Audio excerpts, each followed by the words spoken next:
Shalom bien-aimé, sois la bienvenue et bénie au nom de Jésus. Que la grâce du Seigneur soit avec toi. Partout où tu es maintenant, je prie que sa grâce soit avec toi. Que sa bénédiction soit avec toi. Que sa protection soit avec toi. Au nom puissant de Jésus. Bien-aimé, es-tu découragé? As-tu perdu espoir à l'exaucement de Dieu? As-tu perdu la foi en Dieu par rapport à la réponse à ta prière? Je suis venu aujourd'hui t'encourager. Je suis venu aujourd'hui te fortifier. Je suis venu aujourd'hui te dire que la main de Dieu n'est pas courte pour te sauver, pour te sortir de cette situation. Sa main n'est pas courte, sa main n'est pas faible pour réaliser quoi que ce soit dans ta vie. Son oreille non plus n'est pas dure pour t'entendre. Alléluia. Ce que je te dis est un verset biblique qui est dans Ésaïe 59 à partir du verset 1 à 2. En effet, la Bible dit que la main de Dieu n'est pas courte pour nous sauver. Son oreille non plus n'est pas dure pour nous entendre. Mais alors, pourquoi est-ce que nous ne sommes pas exaucés? Pourquoi est-ce que nous avons prié, nous avons jeûné parfois, nous l'avons cherché, mais les choses que nous espérions ne sont jamais arrivées. Les choses que nous attendions, l'exaucement que nous attendions, la réalisation que nous attendions, cela ne s'est jamais fait. Pourquoi cela? Des fois aussi, nous ne l'avons pas cherché.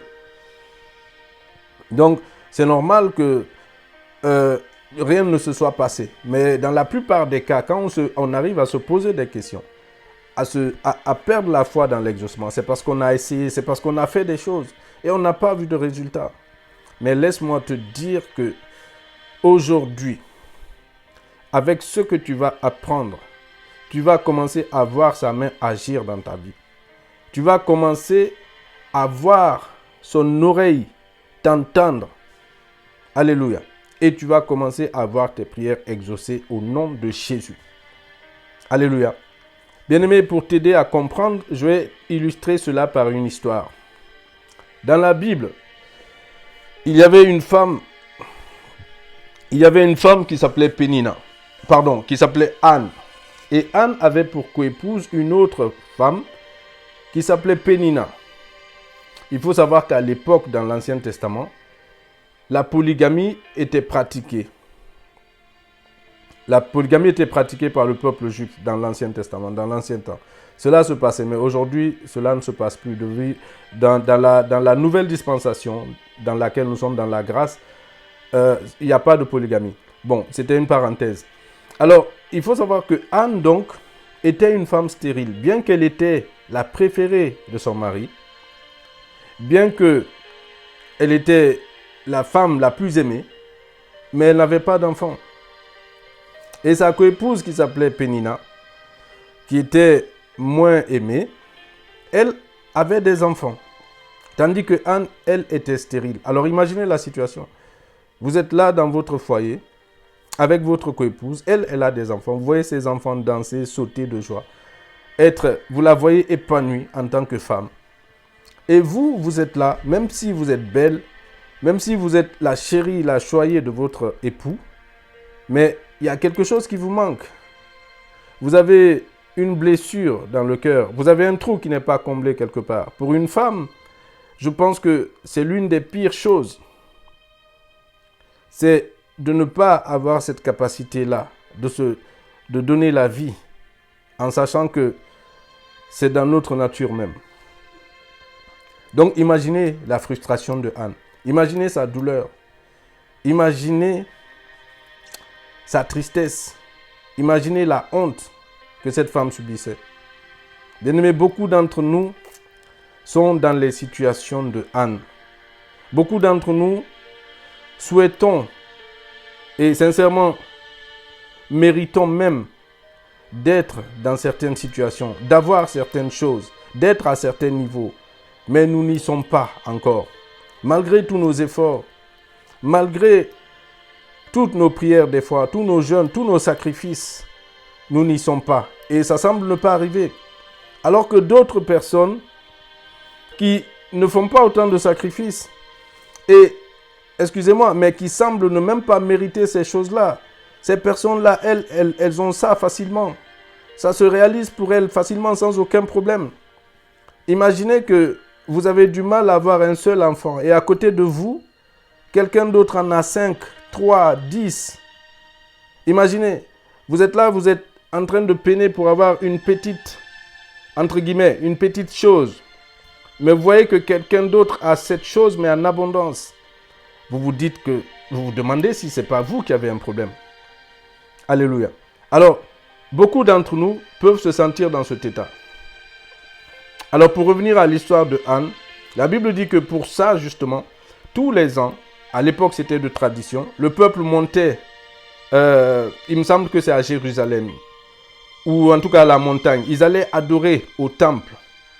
Donc, ils faisaient une sorte de pèlerinage pour aller faire des offrandes à Dieu, pour aller présenter leurs prières, leurs vœux à Dieu. Donc, tous les ans, quand ils y allaient, ils amenaient des offrandes et ils présentaient à Dieu, ils priaient. Mais tous les ans, Anne, elle montait là-bas, elle revenait. Et il n'y a quand même rien qui se passait. Elle n'arrivait pas à enfanter. Alors, imaginez 1 an, 2 ans, 3 ans, 5 ans, 6 ans, 7 ans, 8 ans. Tous les ans, elle y va, elle revient, il n'y a rien. Elle est toujours stérile. Et sa coépouse ne fait que aligner les enfants, bien-aimés. Je veux qu'une femme se mette maintenant dans la situation de Anne. Je veux qu'un homme se mette maintenant dans la situation de Anne. Et qu'elle essaye de comprendre ce que ça peut faire. Bien-aimés, mais laissez-moi vous dire que le Dieu dont la main n'est pas courte pour sauver, le Dieu dont l'oreille n'est pas dure pour entendre, ce Dieu-là a fini par exaucer Anne. Ce Dieu-là a fini par manifester sa gloire dans la vie de Anne. Et c'est exactement ce qu'il va faire dans la tienne. Je ne sais pas quelle est cette situation que tu vis qui ressemble à celle de Anne.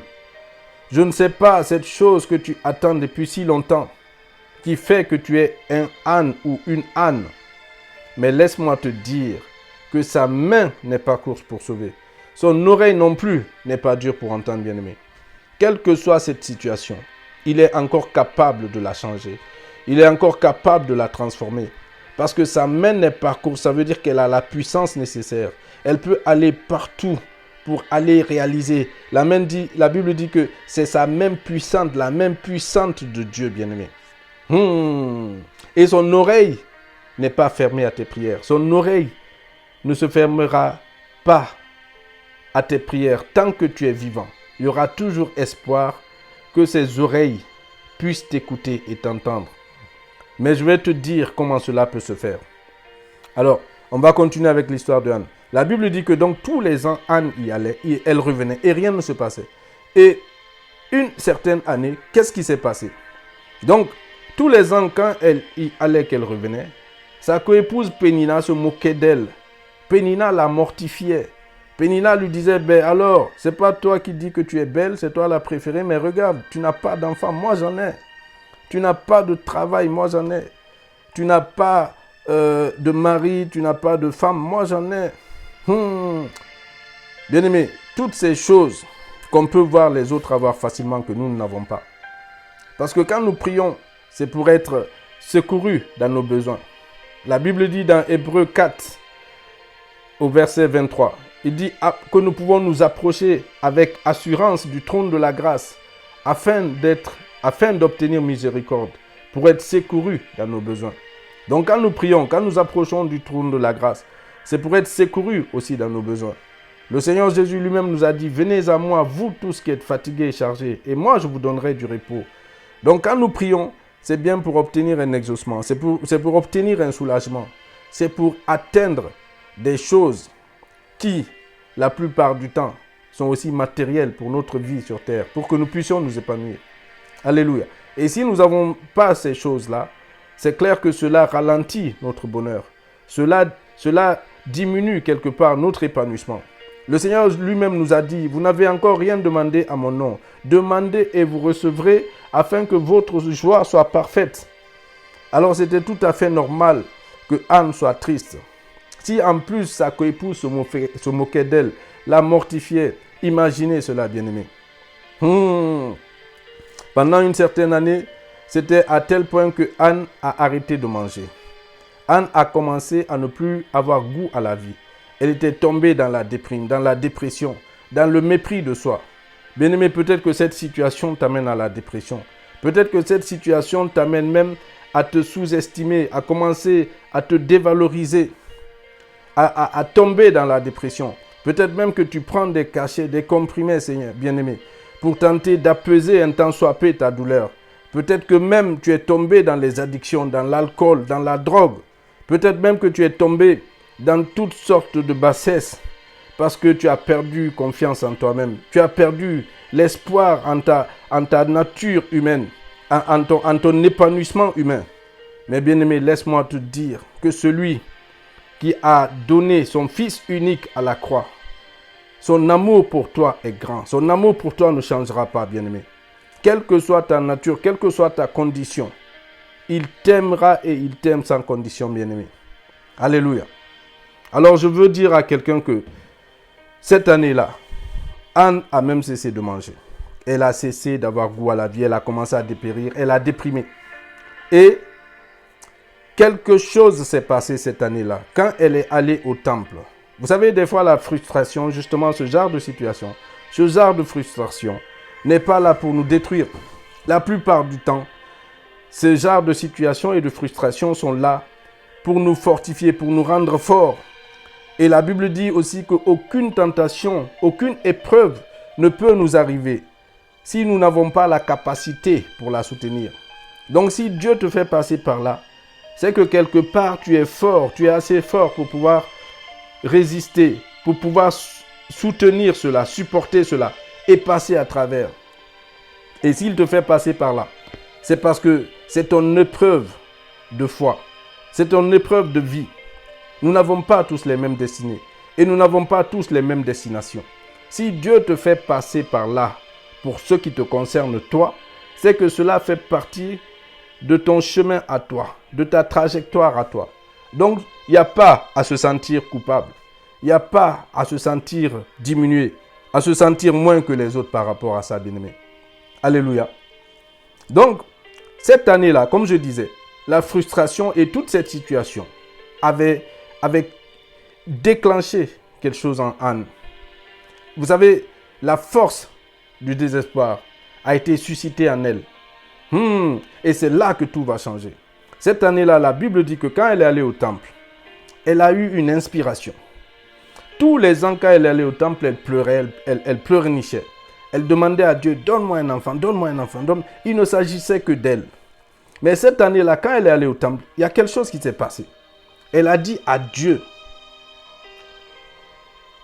Dieu, si tu me donnes cet enfant, je te le donnerai. Waouh! Bien-aimé, imaginez.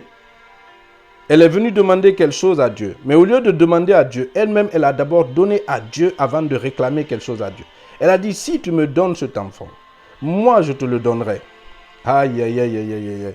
Bien-aimé, je veux te demander, est-ce que cette chose pour laquelle tu pries justement, cette situation à laquelle tu tiens tant qu'elle se règle, est-ce que tu l'as dédiée à Dieu? Est-ce que tu l'as consacrée à Dieu? Est-ce que tu lui as dit, si tu me donnes cette situation, si tu me donnes cette chose, si tu me rends riche, si tu me donnes un mari, si tu me donnes un enfant, ça sera pour ta gloire. Je te le consacrerai. J'utiliserai ces moyens pour te servir. J'utiliserai ces choses pour faire éclater ta gloire au monde. J'utiliserai ces choses pour être aussi une bénédiction pour les autres. Est-ce que tu as pensé à te détourner un petit peu de toi-même, de ta situation et de pouvoir t'ouvrir aussi à ce que Dieu veut? C'est ça le secret que Anne a trouvé.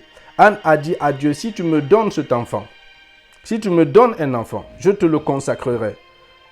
Je te le consacrerai. Et il me semble qu'elle a promis, il me semble, de ne pas permettre, par exemple, qu'il boit du vin, des liqueurs fortes.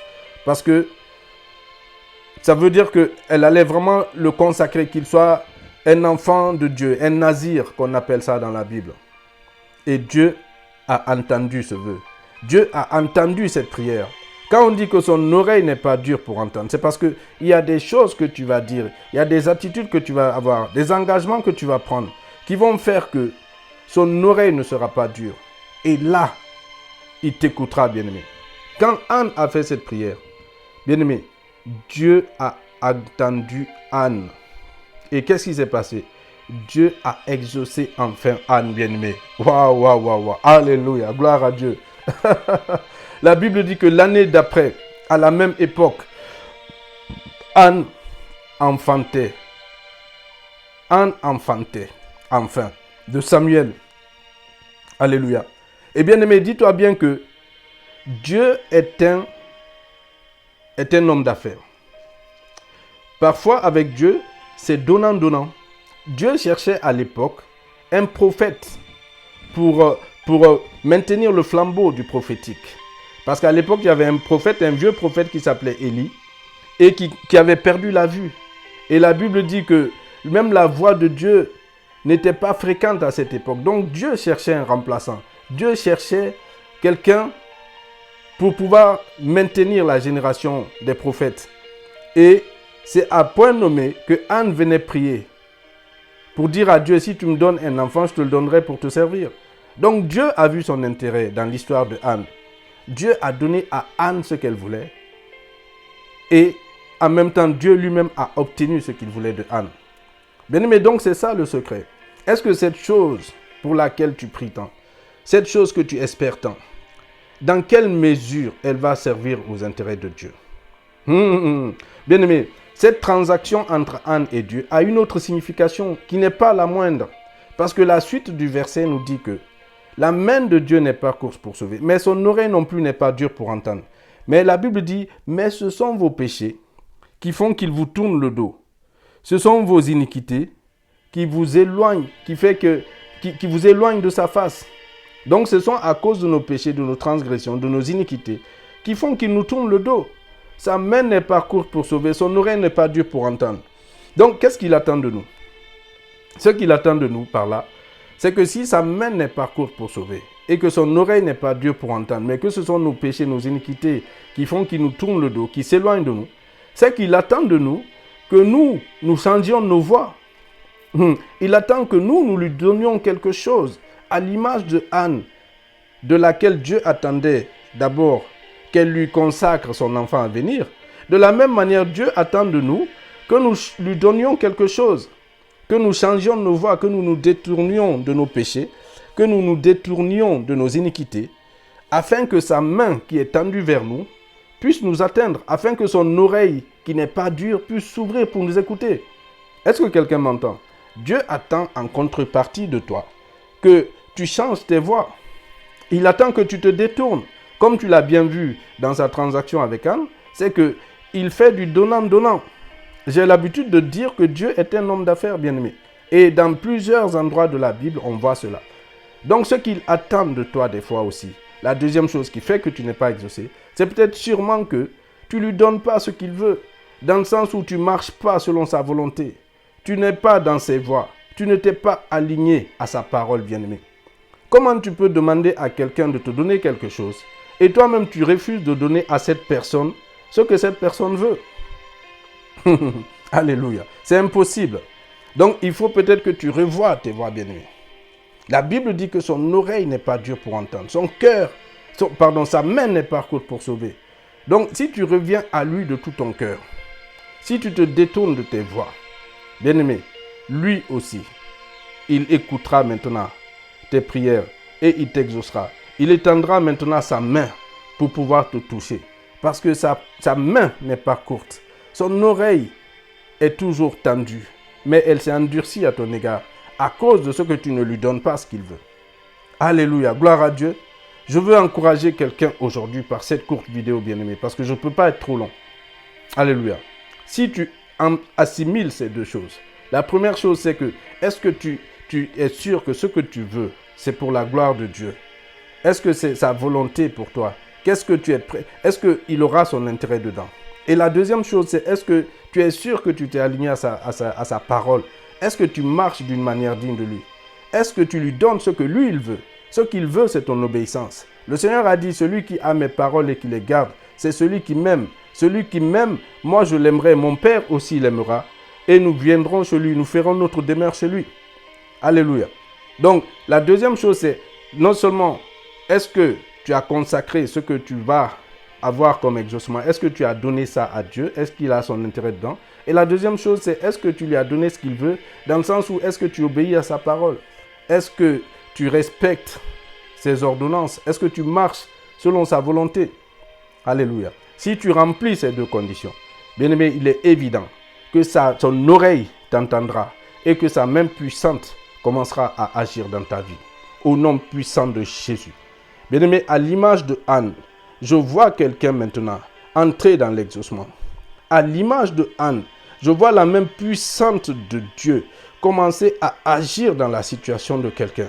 À l'image de Anne, bien-aimé, je vois quelqu'un avoir enfin son Samuel, c'est-à-dire l'enfant qui est né de Anne. Je te vois enfanter de cette bénédiction que tu attends. Je te vois enfanter, bien-aimé, de cette situation que tu attendais. Je te vois enfanter de ces exploits, Seigneur, bien-aimé, que tu voulais faire avec le Seigneur. À partir du moment où tu t'alignes, à partir du moment où tu cherches à faire sa volonté, il va accomplir cela dans ta vie. Au nom puissant de Jésus, j'ai ainsi prié pour toi. Amen. Shalom, bien-aimé.